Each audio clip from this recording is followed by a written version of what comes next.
আসসালামু আলাইকুম রহমতুল্লাহি ওয়া বারাকাতুহু। আলহামদুলিল্লাহ ওয়াসসালাতু ওয়াসসালামু আলা রাসূলিল্লাহ ওয়া বা'দ। আজকের এই সংক্ষিপ্ত আলোচনায় আপনাদের সকলকে জানাই বাংলা লেকচারের পক্ষ থেকে অনেক অনেক সাদর সম্ভাষণ। সেই সাথে জানাই আল্লাহ রব্বুল আলামিনের দরবারে কৃতজ্ঞতা যে মহান রব্বুল আলামিন আমাদেরকে, যুব সমাজকে, সকলকে ধর্মের প্রতি ধীরে ধীরে ঐক্যবদ্ধ করছেন এবং আরও যেন আমরা ঐক্যবদ্ধ হতে পারি সেই লক্ষ্যে আজকের এই সংক্ষিপ্ত আলোচনা। একটি প্রশ্ন এর জবাব, সেটা হচ্ছে সম্প্রতি বসে যান এবং এই জাতীয় যত ধরনের কথা রয়েছে এগুলো নিয়ে ট্রোল করা যাবে কি? প্রশ্ন। জবাব, আলহামদুলিল্লাহ ওয়াসসালাতু ওয়াসসালামু আলা রাসূলিল্লাহ। প্রথমে আমি আজকে দুটি জিনিস আপনাদের সম্মুখে তুলে ধরতে চাই। মন্দ কিছুকে মানুষের সম্মুখে যিনি প্রকাশ করেন তিনি তো হচ্ছেন সর্বপ্রথম মন্দ, কিন্তু যারা সেটার প্রচার মাধ্যম হয়, আপনাদের একটু বোঝার জন্য বলছি, যেই ক্যামেরার সম্মুখে আমি রয়েছি সেম এই ক্যামেরাটাই দিয়েই কিন্তু আবার সেম বলতে এই জাতীয় ক্যামেরাটা দিয়ে কিন্তু আবার অশ্লীল নায়িকাদের গান, ভিডিও, গান এগুলোও কিন্তু রেকর্ডিং করা হয় বিনোদন, মানুষকে অযথা হাসি তামাশার মধ্যে ঠাট্টা বিদ্রূপ করার জন্য। এখন এই জাতীয় কাজ যারা করবে সেটার জন্য যেমন ওই ব্যক্তি দায়ী, কারণ সৃষ্টি দায়ী না, অনুরূপভাবে আজকে এই জাতীয় কথাগুলোকে নিয়ে, শব্দগুলোকে নিয়ে যারা ট্রল করে বেড়াচ্ছেন, যিনি বলেছেন যেমন সে দায়ী, তার চাইতে বড় অংশে বা কোনো অংশে কম পাপী নয় তারা যারা এটাকে ঢালাওভাবে প্রচার করে যাচ্ছেন। আমার যতদূর মনে পড়ে, আজ থেকে প্রায় 8 থেকে 10 বছর পূর্বে একটি ইউটিউব চ্যানেলেই আমার কোনো এক বন্ধুবান্ধব আমাকে এসে দেখালো 5-6টি ভিডিও, ফানি ভিডিও। সেখানে একটা অংশ ছিল এমন যেটা এই বসে যান 8 থেকে 10 বছর, এটা ছিল প্রথম ইতিহাস এই মহান ব্যক্তির। এরপরে দেখা গেল ধাপে ধাপে আজকে 2019-এ এসে কোটি কোটি মানুষ এটাকে জানলো এবং ওই একটা জিনিস নিয়েই আজকে পুরো দেশে যতটা মাতামাতি এবং তার চাইতেও বেশি হচ্ছে এখন এটা কি ধর্মটাকে কোনোরূপভাবে প্রভাবিত করে কিনা। আজকে আমি কোনো ব্যক্তি বিশেষকে উদ্দেশ্য না করে আমরা যারা দায়ী হিসাবে নিজেকে সমাজের মধ্যে প্রতিষ্ঠিত করতে চাই অথবা দাবি করতে চাই, আমাদের জন্য কোরআনে তো অনেক মূলনীতি রয়েছে। আমি 2টি মূলনীতি তুলে ধরব। আমি শুধু মূলনীতিগুলো তুলে ধরব, প্রশ্নের সাথে উত্তর আপনারাই খুঁজে নেবেন। আল্লাহ রাব্বুল আলামিন আমাদেরকে সেই তৌফিক দান করুন ইনশাআল্লাহ। মহান আল্লাহ তাআলা বলেছেন সূরাতুন নাহলের মধ্যে 125 নম্বর আয়াত, 14 নম্বর পারার 20 নম্বর পৃষ্ঠা। আল্লাহ রাব্বুল আলামিন বলেছেন, আউযু বিল্লাহি মিনাশ শাইতানির রাজিম, উদউ ইলা সাবিলি রাব্বিকা বিল হিকমাহ ওয়াল মাউইযাতিল হাসানাহ ওয়াজাদিলহুম বিল্লাতী হিয়া আহসান ইন্না রাব্বাকা হুয়া আ'লামু বিমান দাল্লা আন সাবিলিহি ওয়া হুয়া আ'লামু বিল মুহতাদিন। অনুবাদ হচ্ছে, আপনি মানুষকে ডাক দিন, আপনি মানুষকে আহ্বান করুন। আপনি বলতে সরাসরি পুরো পৃথিবীর মুসলিম যাকে অনুসরণ করছি আমরা, সাইয়্যিদুল মুরসালিন, খাতামান নবিয়্যিন, প্রিয় রাসূল মুহাম্মদ মুস্তাফা সাল্লাল্লাহু আলাইহি ওয়াসাল্লামকে বলেছেন। যেহেতু আমরা তাকে অনুসরণ করব বা করেছি বা করতেছি এবং করে যাব কিয়ামত পর্যন্ত, তাহলে তাকে আল্লাহ তাআলা বললেন, তাহলে তাকে বলার উদ্দেশ্যই হচ্ছে পুরো বিশ্বের দায়ীদেরকে বলে দেওয়া। তাহলে এইটা যিনি বসেন তার উপরও বর্তায়। সেটা কি? এটা হলো উদউ, আপনি ডাক দিন, ইলা সাবিলি রব্বিকা, আপনার রবের পথে, আমার রবের পথে। প্রত্যেকের উপরই আয়াত বর্তাবে। বিল হিকমাহ, প্রজ্ঞার সাথে। নাম্বার 1 পয়েন্ট, আমি 3টি পয়েন্ট বলে আজকের আলোচনা সংক্ষিপ্ত করব। বিল হিকমা বলা হয়েছে যে মানুষদেরকে আপনি ডাকুন হিকমার সাথে। হিকমা হচ্ছে প্রজ্ঞা। প্রজ্ঞা মানেই হচ্ছে এমন কোনো কথা বলা না, আবল তাবল কোনো ধরনের শব্দ বলা না, স্টেজে উঠে লাফালাফি করা না, কোনো ধরনের একজন শিল্পী মারা গিয়েছে ওই মৃৎশিল্পীর একটি গানকে এমন পূর্ণাঙ্গ রূপে আপনি বলে ফেলবেন, আর আপনি মিডিয়ার সম্মুখে এসে বলবেন যে আমি এক জায়গায় গাড়ি দিয়ে যাচ্ছিলাম, তখন আমার কানে এই গানটা পড়েছিল। আরে বাংলাদেশের মানুষ, বাংলাদেশের যারা ট্রল করে তারা বোকা হতে পারে, মুমিন মুসলিমরা বোকা নয়। আপনি কি করে ভাবেন যে আপনি একটা জায়গা দিয়ে যাবেন আর আপনি কানে একবার শুনে একটি গান পূর্ণাঙ্গ মুখস্থ হয়ে যাবে? যাই হোক, আমি সেটা নিয়ে আর আলোচনা সমালোচনা করতে চাই না। নাম্বার 2 হচ্ছে এই আয়াতে মাউইজাতুল হাসানা, এইটাই হলো আমার মূল পয়েন্ট। আমরা সবাই কি বলি, বাঙালি জাতি আমরা জানি, আমরা যেটা শুনি শীতকালে বা এই মাঠে ময়দানে যেটা হয় সেটাকে আমরা বলি ওয়াজ মাহফিল, তাই না? ওয়াজ, এই শব্দটাই রব্বুল আলামিন এখানে ব্যবহার করেছেন, আলহামদুলিল্লাহ। ওয়াজ, তাহলে ওয়াজ মানে হচ্ছে উপদেশ, সদ উপদেশ, ভালো কাজের কথা বলা। এখন মাউইজাতুল হাসানা কেমন হবে? মাউইজাতুল হাসানা আমি বিনয়ের সাথে, আমি যদি সম্ভব হয় আমার অ্যাডমিনকে বলবো যে এই আয়াতটা যখন আমি তেলাওয়াত করছি, আমাকে না দেখিয়ে এই আয়াতটাকে নিয়ে এসে আল মাউইজাতুল হাসানা এর মধ্যে নিচে আন্ডারলাইন দিয়ে যেন জাতিকে দেখিয়ে দেওয়া হয়।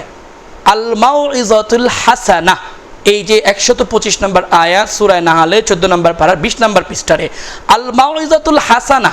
আমরা একটু গভীরে যাব, যেহেতু কোরআন অত্যন্ত গভীর বাণী। হাসানা শব্দটি আল্লাহ রাব্বুল আলামিন ব্যবহার করেছেন মানুষের সাথে ভালো কথা বলার জন্য। সুবহানাল্লাহ, কুলু লিন্নাসি হুসনা। হাসানা শব্দটি রব্বুল আলামিন হোসনা বা সুন্দর ব্যবহার করেছেন মানুষের প্রতি সদাচরণ করার জন্য। আল্লাহ রাব্বুল আলামিন ব্যবহার করেছেন তিন পিতামাতার সাথে সদাচরণ ব্যবহার করার জন্য। হাসানা শব্দটি ব্যবহার করার জন্য যে কোনো প্রকারের ইন্নাল হাসানাতি ইউযহিবনাস সাইয়্যাত, সকল পাপকে মিটিয়ে দেয় ভালো কাজ। সুবহানাল্লাহ। তাহলে এই হাসানা শব্দটি দিয়ে রব্বুল আলামিন বললেন ওয়াজটা হবে এমন, উপদেশটা হবে এমন, শর্ত হচ্ছে হাসানা হতে হবে। এখন এই সমস্ত বক্তারা, আমরা যারা মাঠে ময়দানে খুব উচ্চ কণ্ঠে কথা বলি, জাতির কাছ থেকে জোর করে ঠিক না বেঠিক বলিয়ে নেই, অথচ ওই অজ্ঞ লোকেদেরকে আমি জিজ্ঞেস করতে চাই, তোমরা যারা ঠিক বলে চিৎকার দাও, এই মিটারটা কি তোমাদের আছে এটা ঠিক না বেঠিক এটা বলার? হ্যাঁ, আমি আলেম হিসাবে আমি আমারটাই বলছি। আমি যদি কখনো যদি বলি ঠিক কিনা, আপনারা বলবেন ঠিক। কেন বলবেন? আপনি কি জানেন আমি ঠিক বলেছি? তাহলে না জেনে আপনি কেন বলছেন? আপনি তো সাক্ষী হয়ে যাচ্ছেন। ইসলামকে এত সহজ করে দেখছেন কেন?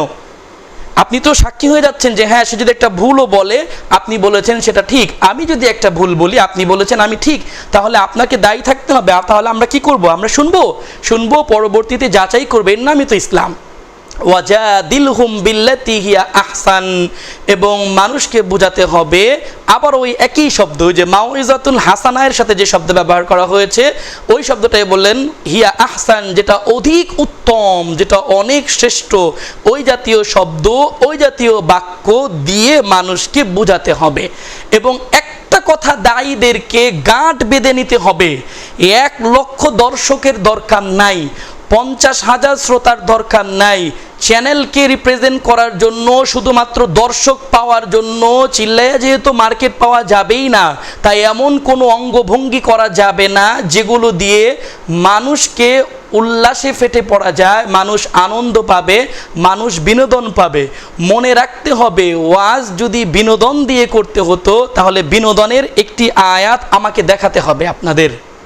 সুতরাং ওয়াজ মাহফিল বা ওয়াজ করা বা মানুষকে উপদেশ দেওয়া এটা কোনো বিনোদনের বিষয় নয়। আজকে আল্লাহ রাব্বুল আলামিন এই লাইনটার ইতি টানলেন এইভাবে যে দেখো মুহাম্মদ সাল্লাল্লাহু আলাইহি সাল্লাম, তুমি না এই কাজগুলো, ওয়াজগুলো সুন্দরভাবে করে যাও, তুমি কাজগুলো মানুষকে কখনো নরম কখনো গরমভাবে বুঝিয়ে যাও। আর জেনে রাখো তোমার রব যিনি, ইন্না রব্বাকা হুয়া আলাম বিমান দল্লা আন সাবিলি, আল্লাহর কাছ থেকে কে বেশি দূরে সরে গিয়েছেন, কে বেশি পথভ্রষ্ট হয়ে গিয়েছে, এটা রব্বুল আলামিন জানেন। তোমাকে এটা নিয়ে চিন্তা করার দরকার নাই। তাহলে দায়ীদের কাজ হচ্ছে মার্কেট পাওয়া নয়। খুব লজ্জা লাগে যখন এই সমস্ত কথাগুলো একজন ওয়াজিন বলে মার্কেট পাওয়ার জন্য। আল্লাহু আকবার। তার কাছে আবার দর্শক এই একটা শব্দই তো যথেষ্ট, কে ভণ্ড নয় তা বোঝার জন্য, কে হক পথের দায়ী। এটা কি একটি বাজার? মার্কেটের বাংলা কি বাজার? ওয়াজ মাহফিল কি একটি বাজার? এটা কি একটি বাজার? এখানে কি পণ্য বেচা কেনা হয়? এইখানে হয় রব্বুল আলামিনের বাণী প্রচার। আল্লাহ তাআলা যেখান থেকে যার দ্বারা সম্ভব তার বাণী তিনি মানুষের মাঝে পৌঁছে দেবেন।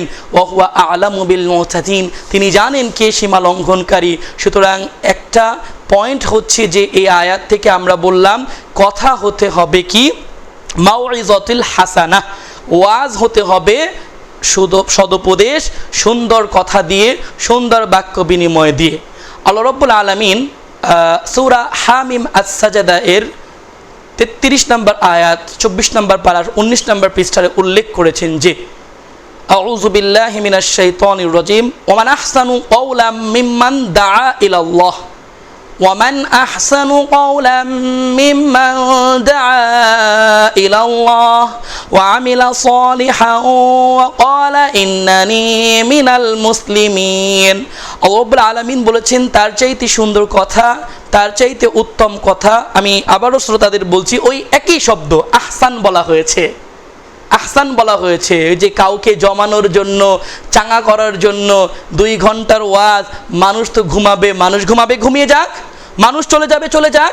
ওয়াজ কি মানুষের জন্য? ওয়াজ কি মানুষের জন্য করা হচ্ছে? মানুষকে খুশি করার জন্য করা হচ্ছে না মানুষকে উপকার দেওয়ার জন্য করা হচ্ছে? উপকার দেওয়ার জন্য যদি করা হয় তাহলে কোনো ভাইরাল গান গাওয়ার দরকার নেই। গান গিয়ে কখনো ওয়াজ যদি করার একটা ইঙ্গিতও থাকে, আল্লাহু আকবার, বিশ্বের কোনো হক্কানি আলেম, কোনো মাযহাবি আলেম, কোনো লা মাযহাবি আলেম যারা শুধুমাত্র দায়ী হিসাবে নিজেকে প্রতিষ্ঠিত করার চেষ্টা করেছেন, কেউ এটাকে ভালো চোখে দেখে না। অনেক কিছুতে আমাদের মাঝে দ্বিমত আছে, কিন্তু এই কথাগুলো সকল আলেম ওলামা একমত যে ওয়াজ মাহফিলের মধ্যে এগুলো করাটা মানুষকে আকর্ষণ ছাড়া আর কিছুই নয়। সুতরাং এই যে আজকে আমরা যে আয়াতটুকু বললাম, ওয়ামান আহসানু কাওলাম মিম্মান দাআ ইলাল্লাহ, দাআ ইলাল্লাহ, আমি আবারও বলবো অ্যাডমিনকে যে এই শব্দটির নিচে একটি রেখা দিয়ে মানুষকে দেখানোর জন্য সূরা হামিম আস-সাজদা এর 24 নম্বর পারার 33 নম্বর আয়াত 19 নম্বর পৃষ্ঠায় শর্ত কি? ডাকতে হবে দা ইলাল্লাহ। 3 নম্বর পয়েন্ট আমরা এখানে খুঁজে পেলাম, আল্লাহর দিকে, আল্লাহর দিকে ডাকতে হবে। আচ্ছা, একটু সাধারণ জ্ঞান থেকেই বলুন তো মুসলিম ভাই ও বোনেরা, আল্লাহর দিকে ডাকার জন্য কি মজলিস জমাতে হয়? আল্লাহর জন্য ডাকাতে, আল্লাহর দিকে ডাকতে হলে কি মানুষকে গান দিয়ে বিনোদন করতে হয়? আল্লাহর কাছে ডাকতে হলে কি যে কোনো রকমের উশৃঙ্খল পরিবেশ সৃষ্টি করে, চিল্লাচিল্লি করে, লাফালাফি করে, স্টেজকে গরম করে এইভাবে করা যায়? যদি এই পদ্ধতি অনুসরণ করতে হয় তাহলে মুহাম্মদ তো ছিলেন পৃথিবীর সবচাইতে, আমি বলবো নাউজুবিল্লাহ, দায়ী হিসাবে ব্যর্থ। জি সম্মানিত উপস্থিতি, দায়ী হিসাবে ব্যর্থ এজন্য বলবো, তিনি তো তার কোনো খুতবায়, তার কোনো আলোচনায় এই জাতীয় কার্যকলাপ করে তিনি মজলিস জমাননি। তারপরও আজকের পৃথিবীতে কেন 150 কোটিরও বেশি মানুষ তাকে ফলো করে, কেন তাকে অনুসরণ করে, কেন তাকে আইডল মানে? আপনিও আইডল হয়ে যাবেন। আপনি দাআ ইলাল্লাহ, আল্লাহর দিকে ডাকুন। ওয়া আমিলা সলিহান ওয়া ক্বালা ইন্নানি মিনাল মুসলিমিন, এবং ভালো কাজ করতে থাকুন, সৎ কাজ করতে থাকুন এবং দাবি করুন যে আমি হচ্ছি মুসলিম। এরপরে আমরা সর্বশেষ যে একজন দায়ীর যে গুণ, সেই গুণ 4র্থ নাম্বার গুণ, এটা হচ্ছে উক্ত সূরা হামিম সাজাদা এর 34 নম্বর আয়াত। আল্লাহ রাব্বুল আলামিন বলেছেন, এক কথায় পুরো আলোচনার বিষয় চলে আসবে, ওয়ালা তাস্তাবিল হাসানাতু ওয়ালা সাইয়্যা। আবার একই শব্দ রব্বুল আলামিন হাসানা শব্দ ব্যবহার করে বললেন, দেখো মন্দ আর ভালো দুটি কি সমান? আপনাদেরকে প্রশ্ন করেছেন রব্বুল আলামিন, মন্দ আর ভালো দুটি কি সমান? এই প্রশ্ন করে রব্বুল আলামিন উত্তর দেননি। রব্বুল আলামিন বলেছেন, ইদফা বিল্লাতি হিয়া আহসান, প্রতিহত করো, ধ্বংস করো, শেষ করে দাও, একেবারে উপর থেকে কি বলে গোড়া থেকে উপড়ে ফেলে দাও মন্দকে ভালো দ্বারা। সুবহানাল্লাহ, একটা নীতি আপনাদেরকে বলে যাচ্ছি পৃথিবীর সকল দায়ীর জন্য। একটি একটু আগে বললাম, আরেকটি হলো যে মন্দকে ভালো দিয়ে করতে হবে। এখন যদি কেউ আপনার সম্পর্কে কোনো মন্দ কথা বলল, যেটা আমরা ট্রোলকারীদের উদ্দেশ্যে বলবো, আপনারাও তার এই কথাগুলোকে নিয়ে প্রচার করে দিচ্ছেন। ধিক্কার জানাই আপনাদের মতো ইউটিউবারদেরকে যারা ইসলাম নিয়ে খেলা করছেন। আপনারাই তো তারা যারা ভণ্ডদের ভণ্ডামিকে আরও বেশি উস্কে দিচ্ছেন, এবং আপনারাও বুকে হাত দিয়ে বলতে পারবেন আপনারা এটা ইসলামের জন্য করছেন না। আপনারা যদি ইসলামের জন্য করেন তাহলে আপনারা তাকে নিয়ে ট্রল করতে গিয়ে আপনারা বাদ্যযন্ত্র বাজিয়ে গান গাইলেন কেন? কোনো না কোনোভাবে সেখানে আল্লাহ শব্দটুকু সত্যি সম্পৃক্ত ছিল। কারণ এই কথাটা বলে আমি নিজে যখন জীবনের প্রথম যখন উপলব্ধি করেছি, আমার কান্না এসে পড়েছে যে আল্লাহ কিভাবে একজন মুসলিম এরকম করে, সে যা করে করুক। আল্লাহর যে আয়াত যে তোমরা মন্দকে ভালো দিয়ে প্রতিহত করো, তাহলে আপনি তো মন্দকে মন্দ দিয়ে প্রতিহত করলেন। আরে আপনাকে বলছি, মানুষ আপনাকে কতটা ভালোবাসে। 3 ব্যক্তি দাঁড়িয়ে ব্রিজের সামনে প্রস্রাব করেছে আর তারা পিছনে লিখে দিয়েছে, পরিবেশটা সুন্দর না, কোনো হইচই আছে, চলো একটু শুশু করে নেই। নাউজুবিল্লাহ। এতেই তো বোঝা যাচ্ছে কে কতটা সম্মানিত, কে কত বড় দায়ী এবং তার মর্যাদা কোথায়। কিন্তু এগুলো দিয়ে তো লাভ হবে না, কারণ আমাদের দরকার দর্শক, আমাদের দরকার টাকা, আমাদের দরকার ভিউয়ার্স। আমরা দুজনকে আলাপ আলোচনার বাদ দিয়ে যে কোনো মূল্যে চার্জার চ্যানেল থেকে ট্রোল করব এবং লক্ষ লক্ষ টাকা গুগল থেকে ইউটিউব থেকে ইনকাম করব। সুতরাং এই যে যারা এরকম করছি, আমি তোমাদের কাছে বন্ধু হিসাবে অনুরোধ করছি, এই জাতীয় কাজগুলোকে বন্ধ করো। ফেসবুক, ইউটিউব, ইনস্টাগ্রাম যা রয়েছে, যেগুলো ব্যবহার করার মাধ্যমে এগুলোকে প্রচার করা হয়, প্রচারের মাধ্যমে অশ্লীলতাকে এইভাবে প্রচারের মাধ্যমে কখনো মানুষকে ভালো পথে আনা যায় না। আল্লাহ বলেছেন এই সূরার মধ্যে, দমন করতে হবে মন্দকে ভালো দ্বারা। কেন? অবস্থা এমন হবে, ফাইযাল্লাযী বাইনাকা ওয়া বাইনা, আপনার মাঝে এবং ওই ব্যক্তির মাঝে যাকে আপনি দোষারোপ করছেন, আদাওয়াতুন, যার সাথে আপনার শত্রুতা রয়েছে, কাআন্নাহু ওয়ালিয়্যুন হামীম, সে আপনার অন্তরঙ্গের বন্ধু হয়ে যাবে। সুবহানাল্লাহ। অন্তরঙ্গের বন্ধু হয়ে যাবে যদি আপনি কোনো মন্দ কিছুকে ভালো দিয়ে প্রতিহত করার চেষ্টা করেন। তাই আসুন আমরা আর এগুলো করব না। এই জাতীয় ট্রোলগুলোকে আমরা নিজেরা করে মানুষের মাঝে ছড়িয়ে দিয়ে বিভ্রান্তি ছড়াবো না। আল্লাহ রাব্বুল আলামিন আমাদেরকে, দেশ ও জাতিকে সুন্দরভাবে ইসলামের পথে, সহি পথে আসার তৌফিক দান করুন। আমিন। আসসালামু আলাইকুম ওয়া রাহমাতুল্লাহি ওয়া বারাকাতুহু।